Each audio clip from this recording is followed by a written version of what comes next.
On avait parlé de l'émission Les Termes où ils ont abordé les termes autour de l'Ubi bashing. Ils ne comprenaient pas l'Ubi bashing, l'équipe du JDG, Carl Quinten, The Great Review. Et on avait commenté un peu ça. Beaucoup de commentaires ont plu sous la vidéo de JDG, bien avant ma vidéo et bien après ma vidéo. Si bien que JDG a réagi et il a mis un commentaire épinglé sur la situation pour clarifier ses propos et également avant même cette émission, il avait parlé des déboires d'Ubisoft et vous allez voir, ses arguments sont très intéressants.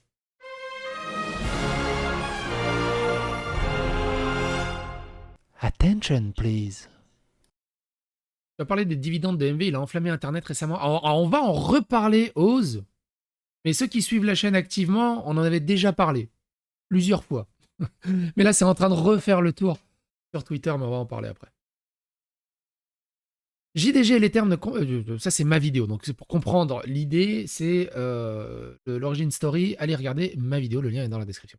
Donc dans sa vidéo, dans son émission Les Termes 12 avec The Great Review et Carl Quinten, il a épinglé un post qui dit ceci.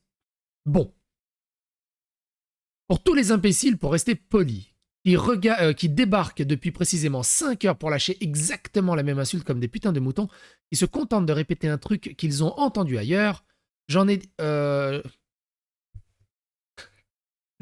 déjà parlé sur Twitch, mais je vous le répète ici en résumé. Le gros forcing de messages politiques, c'est un problème, mais ce n'est pas le problème numéro un. On est d'accord. Le problème qui impacte les banques, ce sont d'abord la qualité du gameplay en baisse, un niveau d'IA toujours plus bas, un manque d'idées originales globales et une qualité générale des jeux qui réussissent à peine à se hisser au niveau moyen, en raison d'une absence quasi automatique de prise de risque qui fait que les concepts de jeu sont juste rincés et répétés à l'infini.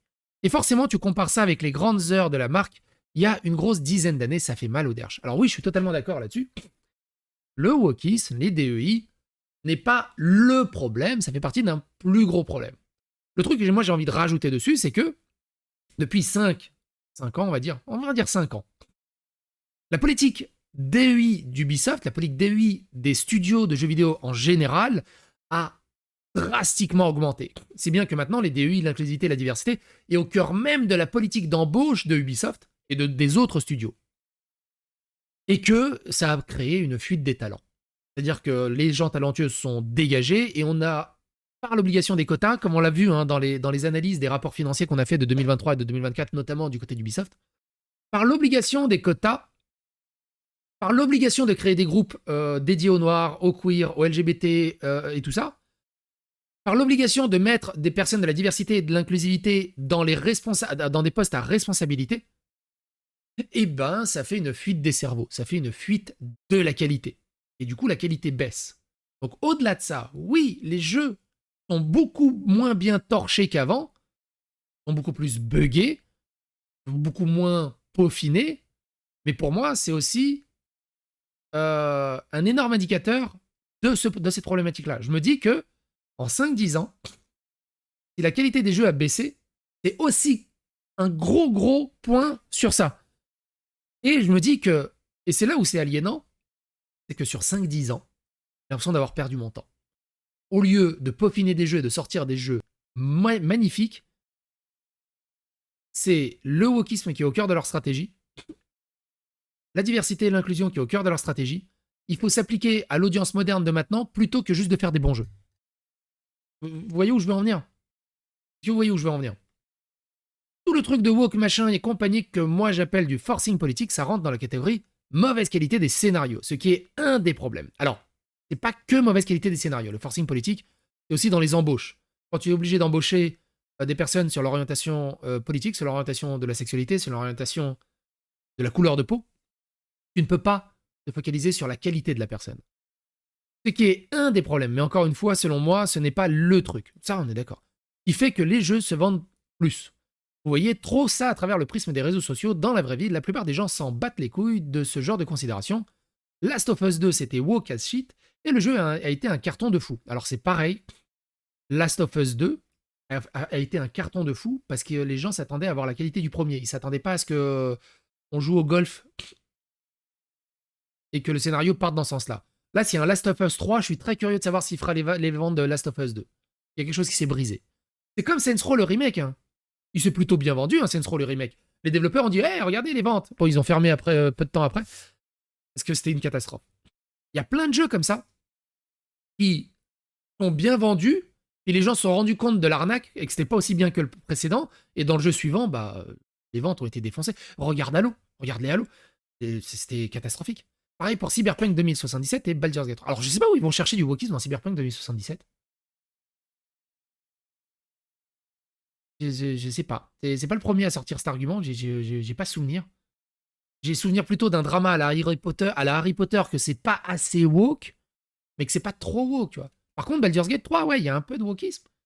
Mais le jeu est incroyable. Et des jeux vidéo où il y a du wokisme, des idées progressistes, même de la diversité et de l'inclusion, et qui sont très bons, ça existe aussi. Hein. Baldur's Gate 3, WRC, Street Fighter 6.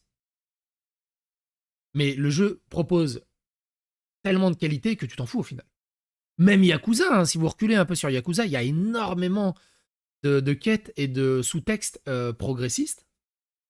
Mais les personnages sont ultra bien écrits, le scénario est ultra prenant. C'est pas au forcing, c'est pas dégueulasse. Ils ont construit d'abord un énorme jeu avec une énorme écriture, une énorme qualité, et après, ils ont vu comment ils pouvaient balancer ça. Et d'autres jeux du genre, donc c'est vraiment pas le numéro 1 qui les fait sombrer. Faites donc l'exercice mental. Prenez le prochain Assassin's Creed Shadow, enlevez Yasuke et mettez un Jap à la place. Vous allez penser l'acheter Day One, du coup, bien sûr que non. Bah oui, parce que vu l'état du jeu, dégueulasse, on est d'accord. Maintenant, moi j'ai envie d'aller une étape plus loin. C'est-à-dire que je me dis, si le jeu est dégueulasse comme ça, c'est à cause de la politique DEI de Ubisoft, qui s'évertue à faire de la modernité pour l'audience de maintenant et qui s'évertue à faire du quota dans ses studios de développement, que le PDG a un bonus de 800 000 euros s'il arrive à faire 25% de femmes dans son équipe et de diversité et d'inclusion. Et que dans la matrice, souvenez-vous de la matrice des priorités d'Ubisoft qu'on a vu dans le rapport financier de 2022-2024, 2023-2024. Dans le 2023, l'importance de l'impact positif du jeu est quasiment la chose la moins importante. C'est la monétisation qui est le plus important et la diversité qui est dans les trucs les plus importants. Et la diversité dans les jeux. Et dans la matrice 2024, il n'y a même plus l'indicateur de l'impact positif dans les jeux. Par contre, la monétisation et la diversité est toujours là. L'écologie aussi. Et je me dis que voilà, on a perdu 5 ans parce que ce n'est plus leur priorité de faire des bons jeux. Et du coup, à cause de cette politique, tous les jeux qui ont suivi chez Ubisoft depuis 5 ans, c'est une catastrophe. Le fait que ça soit Yasuke dans Assassin's Creed Shadow, c'est une surcouche. C'est une surcouche qui prouve que toute cette politique est complètement absurde et ils se font défoncer. Et ils se font... Ils s'auto-harakiri à feu doux, en fait. C'est un truc de fou. C'est un truc de fou. Et je me dis, moi j'ai 40 ans passés. J'ai perdu 5 ans de ma vie de gaming. Que les studios, au lieu de faire des jeux monstrueux et dithyrambiques et incroyables, j'ai perdu 5-10 ans parce qu'ils font de la merde, parce qu'ils pensent plutôt à embaucher du LGBT, de la diversité, plutôt que d'abord de faire des bons jeux et d'embaucher juste des gens de qualité, en fait. Et s'il y a personne de qualité là-dedans, ou qu'il y en a un, bah c'est bien. Mais ils sont pas assez nombreux pour peupler un studio avec des quotas hallucinants. C'est pas possible. Et donc, tu es obligé de forcer ça. Et tu dis, bah, si les jeux sortent comme ça, c'est du sabotage. C'est du sabotage. Et j'ai perdu 5 ans de ma vie. On aurait pu s'éclater sur du Assassin's Creed incroyable, sur du Star Wars peaufiné de manière incroyable, si ça aurait été l'avant Ubisoft, avant que ce DEI pénètre le studio. Est-ce que vous voyez où je veux en venir? Bien sûr que non. Et parce que vous savez que ça va être la même gameplay rincée que d'habitude. Concorde, c'est pareil. T'aurais pu mettre des bimbos en string avec des tétons en 4K, un Overwatch-like en 2024, ça aurait bidé pareil. Oui, on est totalement d'accord là-dessus. Alors ouais, quand ça force les messages, comme ça, en plus par-dessus, c'est la cerise en vomi sur le gâteau en caca. Mais même si tu l'enlèves, ça reste un gâteau au caca dessous, change rien. D'hab, Je répète, vous voulez vous exprimer votre avis sur Ubi, faites-le, je m'en fous, je censure pas. Personne de chez Ubi ne vous le dira, ni vous, ni moi. Alors si. Ah ouais, ne vous lira, ni vous, ni moi. Alors si, enfin, Fred, si tu lisais pas, tu ferais pas un commentaire épinglé. Et Ubi ne lirait pas, on l'a vu, hein, le directeur Emar Azaïza. Putain, je suis désolé Emar, je suis désolé d'écorcher ton nom. Moi aussi, j'ai un nom difficile. On écorche tout le temps mon nom de famille. Je sais ce que c'est. Mais il y a un directeur d'Ubisoft directement qui insulte les joueurs en les traitant de fachos, de toxiques, de problématiques, d'extrême droite, d'idiots, de nazis. Bien sûr qu'ils lisent, et en plus ils réagissent très mal, alors que juste de dire ouvertement on fait du DEI, on est pour l'audience moderne, osef de faire des bons jeux. Au moins ils sont honnêtes, mais le truc c'est qu'ils sont pas honnêtes. Quand ils continuent à dire on est pour la véracité historique, et Yasuke c'est quoi? Et pourquoi il y a des objets chinois? Et pourquoi le jeu historiquement, pourquoi le Japon est en colère? Pourquoi vous avez pas fait le même par-dessus la jambe avec Assassin's Creed Mirage et Bagdad? Pourquoi les Arabes, ils ont eu le droit à un traitement de faveur? Pourquoi pas les Japonais? Pourquoi vous avez bridé vos ardeurs sur les Japonais? Euh... C'est plutôt ça, en fait. Vous voulez parler de Sweet Baby, de DEI, etc. Faites donc, pas de problème. En revanche, les insultes sont effacées et les utilisateurs sont bannis. Et évidemment, toutes les insultes Enfin, arrêtez au bout d'un moment d'insulter et tout ça, c'est débile. Après, de toute façon, ça sert à rien de le dire parce que les gens sont débiles. Les gens qui insultent comme ça, qui attaquent vociféralement, c'est juste des débiles. Malheureusement. Et en plus, c'est juste des débiles et c'est contre-productif au message. Parce que du coup, t'as des gens, des directeurs d'Ubisoft qui vont dire ouais, regardez, ils sont toxiques, on a bien raison de faire ça. C'est nul. C'est nul. Il y a un autre passage qui est intéressant où il a réagi en stream. Alors, la vidéo, elle date d'il y a 11 jours.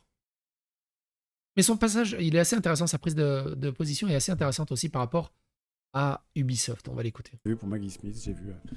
C'est fou, hein. Maggie Smith et Ubisoft qui sont morts le même jour, quoi. Non, c'est faux, arrête. Pourquoi la mort de Ubi? C'était une plaisanterie. C'est Ubi a des gros problèmes en ce moment. Là, il y a. Pour ceux qui sont pas au courant, en gros, il y a le State of Play qui est sorti, c'était hier ou avant-hier, je sais plus, je crois que c'était avant-hier, il me semble. Mais donc la suite de Ghost of Tsushima qui a été annoncée, qui est littéralement du Assassin's Creed monde ouvert, Yotei, qui est littéral, enfin c'est bon, après ça va être du Ghost of Tsushima, donc ça va être plus du Souls, un truc qui s'en approche, mais ce qui est très très proche en termes d'ambiance et qui a l'air quand même vachement plus abouti. C'est ça, c'est David Goodenough qui est chez Ubisoft. Graphiquement, que Assassin's Creed Shadow, et du coup Assassin's Creed Shadow, ils ont annulé toutes les previews. David Goodenough et l'autre, là, je sais plus comment il l'appelle, tu sais, le patron qui fait ah, tiens, tu l'as vu ta merde, tiens, tu l'as eu ta merde. Que tous les projets presse, toutes les démos presse, etc., ils ont tout annulé. Au dernier moment, ils ont annulé leur stand de la Japan Expo, du Tokyo Game Show. Et oui, c'est ça que je voulais dire par rapport à tout à l'heure, quand t'as les directeurs du dit ouais, nous d'abord c'est la vérité historique. Nous d'abord c'est c'est de faire des super bons jeux exceptionnels. Ah ouais? C'est nulle part dans votre politique.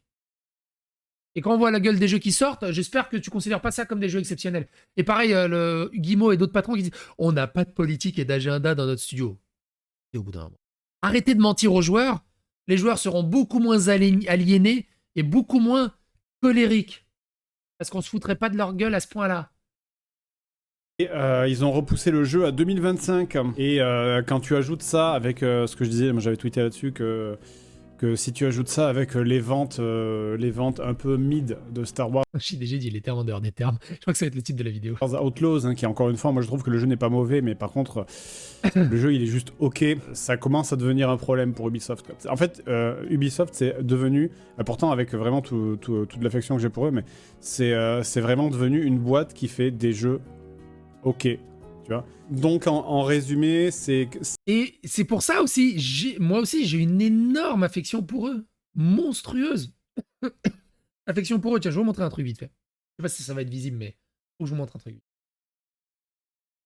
Attends. Ah, attends, je suis bête. Regardez, je vais vous montrer un truc. Pour ceux qui savent pas, hein, moi j'ai travaillé avec Ubisoft pour Trials.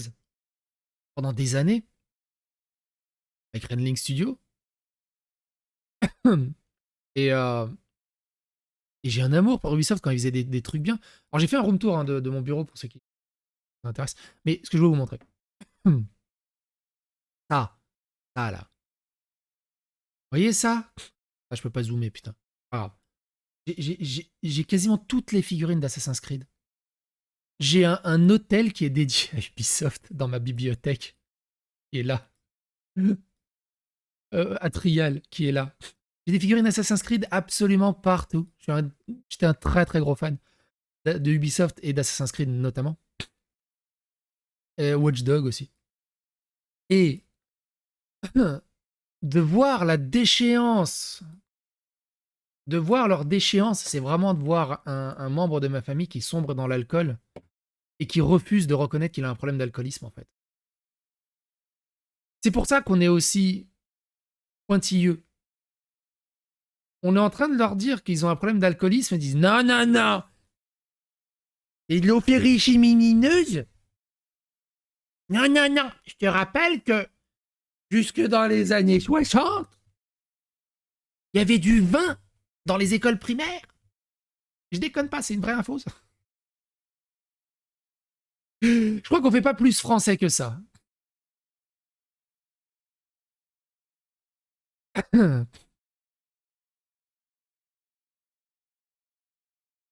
On servait du vin aux enfants dans les cantines scolaires jusqu'en 1956. Je crois qu'on fait pas plus français que ça.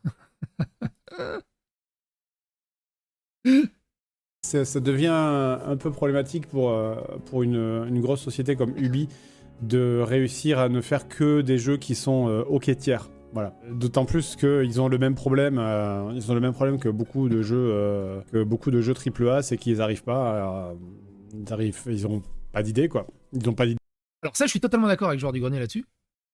Les gros studios, c'est pas qu'ils ont plus d'idées. Je crois qu'il va aborder le sujet après. C'est qu'ils ils ne peuvent plus avoir de bonnes idées. Ils sont tellement pris. Et c'est là où on arrive aussi avec les DEI. C'est là où on arrive aussi avec les fameux DEI et tout ça. C'est-à-dire que les jeux coûtent de plus en plus cher à produire. Et ils ont besoin de plein de millions. Derrière, tu as BlackRock, Vanguard et plein de studios qui veulent financer tout ça. À condition que tu fasses des quotas de ESG, des quotas de DEI. Et ils te donnent des gros chèques. Donc, beaucoup de studios. Et c'est ce qui est arrivé à Saints Row. Ils voulaient refaire un remake, mais ils n'avaient pas assez d'argent. Ils ont mis un genou au sol, ils ont pris le chèque. On va développer avec vos quotas, avec vos obligations, vous inquiétez pas, mais on va développer un jeu pour l'audience moderne de maintenant. C'est une catastrophe. Ils ont réussi à financer leur jeu. Ils ont juste retardé leur mort en acceptant un pacte avec le diable, en fait. Et du coup, ils vont chercher l'argent là où ils peuvent le trouver. Et là où est actuellement l'argent, il est dans les scores ESG. Ça représente je ne sais pas combien de milliards de dollars sur le marché actuellement, la politique ESG et la politique DEI. Et il y a aussi Tencent qui veut tout avaler et tout le bazar. Et le truc, c'est qu'ils retardent leur mort. Et aussi, de ce côté-là, ils ne peuvent plus prendre des risques, parce que s'ils se ratent, c'est toute la boîte qui peut périclito. Toute la boîte peut être détruite, avec un jeu ou deux mal vendus. Mais bon, on dit ça, regarde, Skull and Bones, c'était une catastrophe. Il y a combien de jeux qui ont été catastrophiques chez Ubisoft? Ils sont toujours là. Même sans prise de risque. Alors t'imagines avec une prise de risque? Du coup, peut-être qu'une prise de risque les sauverait quelque part. Peut-être qu'une prise de risque les sauverait. Parce que faire des jeux tiédasses, c'est chiant. Tout est dégueulasse. Rider of Republic est dégueulasse. Rider of Republic aurait été bien s'ils avaient apporté une proposition à la Skate. Je sais pas si vous voyez où je veux en venir. Avec un gameplay vraiment punitif et vraiment en profondeur. Là, c'est ni fait ni à faire. On dirait une bande d'arcade, le machin. Dégueulasse. On dirait les asphaltes. Idées, quand ils en ont, elles sont pas terribles, quoi. Enfin, je veux dire, la nouvelle formule Assassin's Creed, bah, la surprise, elle est passée maintenant, parce que bon, c'était quoi le premier? C'était Origins, je crois. Assassin's Creed Origins, voilà, il y a longtemps, quoi, genre, tu vois. Et encore, Assassin's Creed Origins, ils ont reparti de zéro sur le système de combat. Il était bien, avec le petit light RPG vraiment cool. L'idée, et au lieu de continuer là-dessus et de complexifier ça, direct dans Odyssey, ils l'ont simplifié. Et dans Valhalla, ça a quasiment disparu. Le système de combat un peu pointilleux de origine.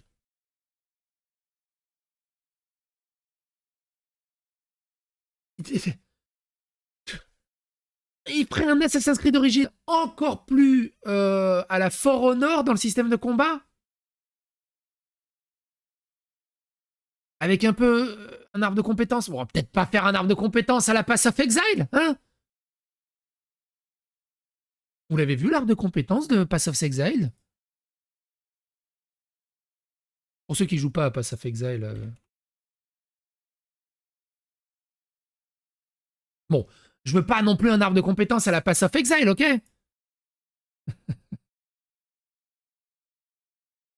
Mais il y a peut-être un juste milieu à trouver, tu vois.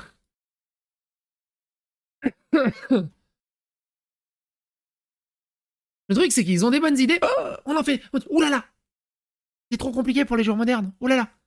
Et c'est comme ça qu'on s'est retrouvé avec Assassin's Creed 2. Il y avait un multijoueur qui était incroyable. Et dans Assassin's Creed Brotherhood qui était incroyable. Dans Révélation, c'est foutu. Ils ont rajouté des feedbacks auditifs et des modifications de gameplay pour correspondre à des joueurs plus lambda. Parce qu'ils se sentaient trop nuls. Du coup, devinez quoi? Le multi, il a disparu parce qu'il est devenu insipide, chiant. Ni fait ni à faire. Alors qu'ils auraient gardé le multi d'origine, le multi du Assassin's Creed d'origine, il l'aurait juste complexifié un peu, il serait encore aujourd'hui. Il tabasserait encore aujourd'hui. Il serait même peut-être en e-sport, j'en sais rien. Les Far Cry, les gens ils en peuvent plus. Hein. Avatar c'était du Far Cry. Bon, alors c'est pareil, les Far Cry, les gens en peuvent plus parce que il y a rien. On est d'accord, je suis d'accord avec toi, Fred. Il y a rien. C'est-à-dire que même le scénario maintenant est devenu nul. Et la surcouche woke DEI dans le dernier Far Cry est catastrophique. En mode Jones, les gars, ils sont sur Forza Horizon. Enfin, tu mais jouer au dernier Far Cry. Et d'un côté, t'as des centaines de civils morts. Oh, c'est horrible, catastrophique. De l'autre, yallé, je mets un sombrero sur mon crocodile. Je suis là pour le fun. Mais non, ça marche pas. Alors qu'ils auraient fait un Far Cry premier degré avec un scénario premier degré, déjà la problématique de gameplay, de game design aurait été adoucie, on va dire. Le problème, c'est qu'ils veulent que du fit et du fun. Faut surtout pas choquer. C'est pénible. Ils ont commencé à améliorer la formule, mais ça reste du Far Cry et les gens ils en ont soupé. Outlaws, c'était un mélange de plein de trucs, mais je pense que le jeu il s'est pas super bien vendu parce que peut-être que le sujet attirait pas beaucoup. L'Assassin's Creed Shadow, là, il a enchaîné les polémiques et les trucs maladroits. Enfin, c'est c'est. Et c'est pas fini. Moi, j'aurais préféré que Assassin's Creed Shadow sorte. Pendant 2 semaines, ça aurait été le feu, et après, on serait passé à autre chose. Là, on va en entendre parler jusqu'à février. Et à février, ça va recommencer. Parce que franchement, Assassin's Creed Shadow, ça fait quoi? 10 ans? 7 ans qu'ils le développent? Allez, 6 ans. Allez, on va arrondir à 6 ans. Ça fait 6 ans qu'ils le développent? Et tu vas me faire croire qu'au bout de 6 ans, ils vont tout résoudre en 3 mois de décalage? Surtout qu'il y a des trucs trop ancrés en termes de non-respect de véracité historique. Et même s'ils changent Yasuke, ça calmerait un peu la grogne. Parce que c'est vraiment la cerise sur le McDo. Hein. Mais ça changera pas grand-chose. Le jeu, il va jamais être corrigé pour la sortie. Et comme je vous l'ai dit, hein, ils vont, en plus, à la sortie, ils vont faire correspondre ça avec le Black History Month. Et un abat des Japonais, ça va encore grogner au moment où ça va sortir. C'est incroyable. C'est compliqué, quoi. Et c'est surtout qu'en fait, là, c'est avec le cours de leur bourse qui s'est vraiment cassé la gueule de fou. Il est bon, Je viens d'acheter le dernier Prince of Persia de Ubi. Il est bon, hein. Tu vas bien t'amuser. Il est bon, c'est un très bon Metroidvania. Le problème, c'est le héros qui est imbuvable. Le héros a rempli toutes les cases de DEI, tu vois. Faut que ça soit un black avec une coupe de footballeur, un peu rap R&B hip-hop. C'est ni fait ni à faire, c'est dégueulasse. Mais sinon, le jeu en lui-même est plutôt bon, hein. C'est un bon Metroidvania. Assassin's Creed Shadow, il a une énorme responsabilité sur les épaules. Sauf que... Et tu vois, pour moi, le Prince of Persia Metroidvania, il a pas marché à cause du héros. Et à cause de la publicité commerciale, R&B, rap, hip-hop, personne n'aime ça. Enfin, qui aime ce genre de truc? T'as 2 neurones de connectés, personne n'aime ça. Bah, le jeu ne va pas marcher en fait. Assassin's Creed Shadow, ça ne peut pas marcher en fait. C'est pas ça qui sauvera la boîte. Et BGE2, il est dans un développement sans fin, il n'arrive pas à en sortir. On sait que le jeu n'est pas annulé, je le sais. Je le Alors sais. évidemment, tiens, ils peuvent pas annuler Assassin's Creed. Imagine, ils n'ont pas annulé Skull and Bones, ils vont pas annuler Assassin's Creed.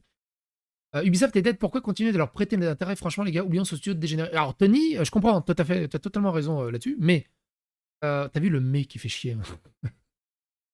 C'est symptomatique de beaucoup de studios et de l'industrie du jeu vidéo, en fait. Et c'est très intéressant de l'analyser et de le commenter, simplement. Personnellement, parce que j'ai croisé, je vous jure que c'est vrai, j'ai croisé un développeur quand j'étais en vacances. Il y avait un mec de chez Ubisoft qui était là où moi j'étais en vacances et je lui ai demandé sur quel jeu il travaillait. Il m'a dit qu'il bossait sur BGE2, mais il est perdu quoi. Le jeu il est perdu dans un développement dont il arrivera probablement à sortir, mais dans la souffrance et en général un jeu qui est perdu dans un développement c'est Non, le personnage est pas nul parce qu'il est noir. Le personnage est nul parce qu'ils ont forcé le fait qu'il soit noir. Pas pareil. Comme Yasuke hein, dans Assassin's Creed. Hein. C'est pareil. Le personnage est pas nul parce que c'est une femme. Le personnage est nul parce que ça a été forcé pour que ça soit une femme. C'est pas pareil. Learn the difference. It could save your life. C'est très rarement une bonne nouvelle quoi. Moi je vois beaucoup de gens qui ont réagi sous mon post.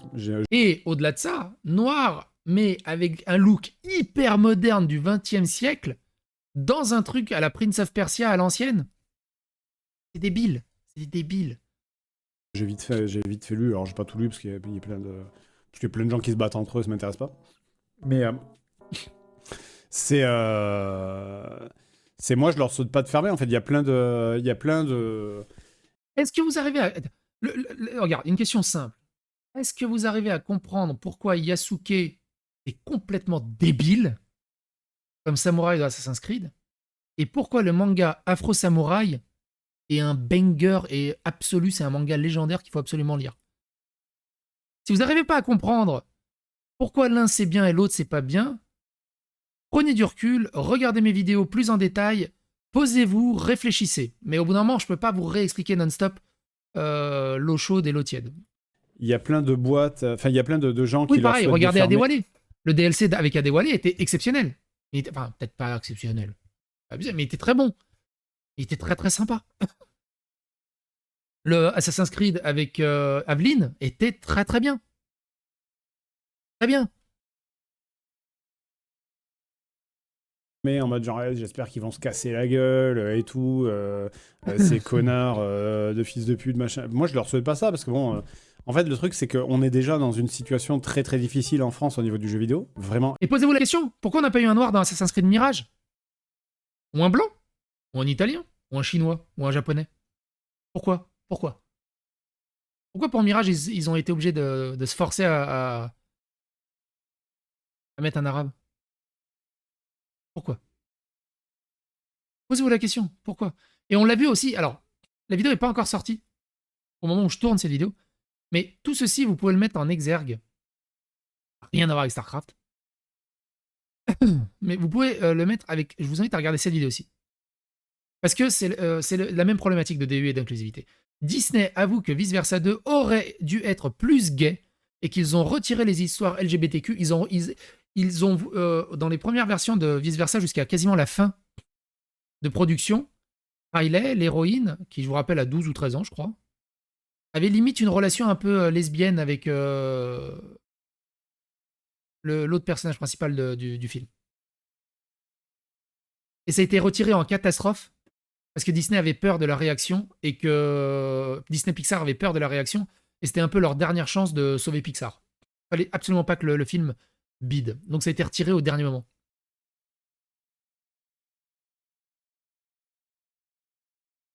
Extrêmement dur parce qu'on a pris Parce que la majorité des gens, quand ils veulent faire du gros jeu de AAA, ils se barrent au Canada. Non, c'est nul, Mirage.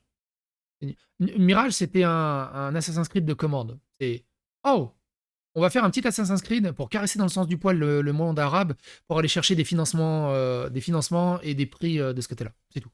Ça s'arrête à ça.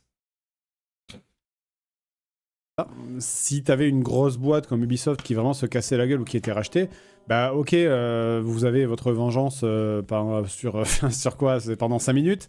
Et après, bah c'est juste tous les gars qui ont du talent, bah ils vont juste se barrer dans un autre pays. Après... Alors le problème c'est que est-ce qu'il reste encore des gars qui ont du talent à Ubisoft? J'imagine que oui. Mais t'imagines dans quelle ambiance ils doivent travailler? Où tu vois des gens devenir responsables juste parce qu'ils ont une couleur de peau différente, une orientation sexuelle différente, une orientation politique différente, et que toi tu te casses le cul même si t'es talentueux, mais tu sais que tu évolueras jamais parce que malheureusement t'es trentenaire, quarantenaire, blanc, hétéro. T'as 2 femmes et un chien. Enfin non, t'as une femme, deux gamins et un chien. À la limite, si t'as 2 femmes, tu pourrais jouer sur l'orientation sexuelle, que t'es un peu plus ouvert et que du coup tu pourrais peut-être avoir un avancement. Est-ce qu'il reste des talents? Et on l'a vu, hein, d'ailleurs. On l'a vu dans je sais plus quelle vidéo, allez dans la playlist Ubisoft, des développeurs internes d'Ubisoft qui expliquaient que Ubisoft était obligé d'embaucher des prestataires extérieurs. Donc du coup, des blancs, trentenaires, quarantenaires, pour corriger les jeux. Parce qu'en interne, ils n'y arrivent plus. Après, ouais, je suis d'accord que, comme beaucoup de jeux AAA, moi je trouve qu'ils ont tendance à se perdre dans des messages politiques qui sont mal écrits. Et encore une fois, pour moi, le problème, c'est pas qu'il y ait de la politique dans les jeux vidéo. Le problème, c'est que... Bah, ils ont très très peur, OMC. Hein. Et regarde ce que ça a donné avec Buzz. Le film a bidé parce que toute la communication a été faite autour du baiser lesbien ou gay qui a été fait. Toute la communication du film a été faite au-dessus et absolument pas autour de Buzz. Le film a bidé de fou. C'est à chaque fois qu'ils te mettent un truc comme ça, c'est abominable. Ils en font tellement des caisses que ça devient ridicule. C'est de la politique qui est mal écrite dans le jeu vidéo, qui est écrit, qui force, ça fait vraiment des gros... Mais c'est pareil pour les films, en fait. Un peu comme Dustborn. On va pas revenir sur Dustborn, on a fait beaucoup de vidéos sur Dustborn, je vous invite à les revoir. Quoi. Et évidemment, comme il dit Fred là-dessus, les films, c'est pareil. C'est une catastrophe. Regardez le dernier Joker, là. À croire qu'ils ont fait tout pour que ça bide, en fait. C'est des messages politiques de gros forceurs maladroits, et c'est pas bien écrit. Mais c'est pas pour ça que je leur souhaite de couler, parce que... Alors que, tu vois, dans les années 80, 90, et Blade, t'avais Flic de Beverly Hills, t'avais Aliens, t'avais plein de films. Avec des blacks, avec des arabes, avec des femmes fortes, des femmes très fortes. Posait de problème à personne. Parce que le film était bien écrit, le film voulait raconter une bonne histoire. Et le héros, il est là parce qu'il raconte une bonne histoire. Maintenant, c'est... Il nous faut un héros black LGBT et on va essayer de construire une histoire autour pour montrer que même les méchants, ils ne le mégenrent pas, qu'il faut évoluer. Et c'est ni fait ni à faire. Et du coup, ça en devient contre-productif. C'est horrible. Ces gens, ces woke, ces DEI, en viennent à être 1000 fois plus homophobes que le monde l'était dans les années 80. Tellement ils sont nuls et contre-productifs. Quand même des dizaines de... Je sais pas si vous vous souvenez, il y a longtemps, on en avait parlé. Il y a des universités aux États-Unis qui rétablissent la ségrégation. Alors, ils appellent pas ça la ségrégation. Ils appellent ça des safe space. Il y a des bâtiments entiers où les blancs sont interdits parce que c'est des safe space pour les gens de couleur. C'est hallucinant. C'est contre-productif. Ces gens sont les plus grands racistes et les plus grands transphobes et homophobes qui existent, quoi. De milliers de gens qui travaillent... Et évidemment, racisme anti-blanc et tout le bazar. Qui travaillent dessus... Oui, c'est exactement ça. Il y a les bons gays et les mauvais gays. Pour eux, on en avait parlé aussi, ça, au travers des prises de parole de J.K. Rowling. Pour eux, un bon gay, si t'es gay, c'est que tu dois faire ta transition. Sinon, t'es un mauvais gay. Tu t'es trans, en fait. Chez Ubi, et moi j'ai pas envie que ces mecs-là ils se retrouvent ou au chômage ou qu'ils soient rachetés et que la moitié soit licenciée et que l'autre moitié se barre au Canada, quoi. Et il y a beaucoup de déni dans la direction. Alors je sais pas s'il y a beaucoup de déni, mais en fait c'est qu'il y a beaucoup de En fait, c'est que le jeu vidéo, tu peux plus réagir comme avant. Tu le vois avec Concorde. Concorde, les Alors, ce mecs... qui est intéressant, c'est que oui, il y a du déni dans le jeu vidéo quand il parle aux journalistes. Ça serait bien que tous les vidéastes, là, les influenceurs, ouvrent le rapport financier d'Ubisoft et le lisent. Alors c'est chiant, c'est imbuvable. Ils comprennent ce qu'il y a derrière le blabla et dans le cœur de la politique même des studios. Les mecs, ils ont bossé 8 ans dessus. 8 ans dessus, c'est quoi? C'est Overwatch. En gros, Overwatch est sorti, ils ont fait putain, mais c'est génial, on veut faire pareil. Hop, on se met à bosser dessus tout de suite. Le jeu, il sort 8 ans plus tard. 8 ans, mais t'imagines, 8 ans? Mais c'est du délire, en fait. 8 ans en termes de temporalité sur Internet et au niveau du jeu vidéo, 8 ans, c'est une éternité, quoi. Et donc, le jeu, il sort au bout de 8 ans.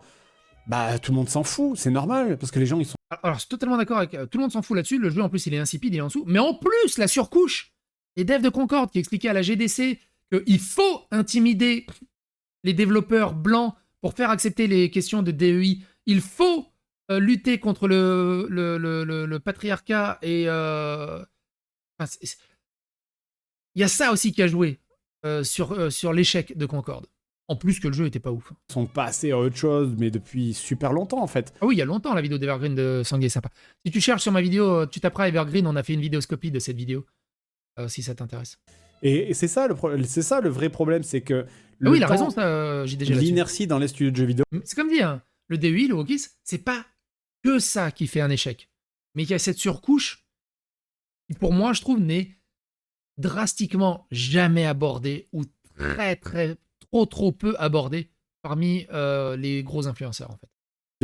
Elle est monstrueuse, en fait. Là, ce qu'il faut faire, c'est qu'il faut plus regarder ce qui marche et se dire on va faire pareil. Tu peux plus, les temps de développement et les budgets investis sont tellement longs que tu peux plus te permettre de juste... Ouais, on en avait longuement parlé aussi, Sylvain. Ils sont tous devenus gays LGBT chez Marvel et DC Comics. réagir au marché, en fait. Et donc, il faut prendre les devants.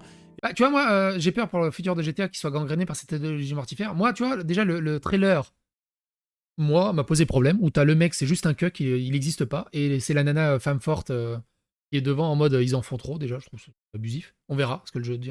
Et après, c'est Dan Houser qui a quitté le studio. On verra. Après, s'il y a juste un peu, mais que le jeu tabasse derrière, les gens oublieront très vite. Hein. C'est juste comme Street Fighter 6. Les gens oubliaient très vite hein, les 2-3 éléments un peu woke dedans, parce que le jeu tabassait de bout en bout, mais de bout en bout, hein, que ce soit le mode histoire, le mode en ligne et tout, c'était incroyable.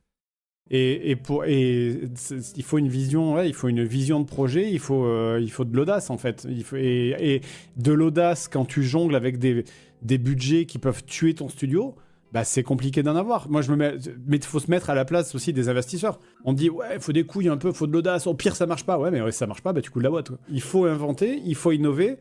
Ouais, mais enchaîner 5, 6, 7, 8, 9, 10 jeux tiédas qui marchent pas.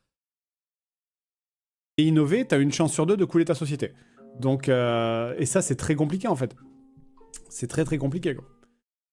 Tu joues à des jeux de baston, toi? Ouais, Street Fighter 6, j'ai joué pas mal. Street Fighter, hein, surtout Street Fighter.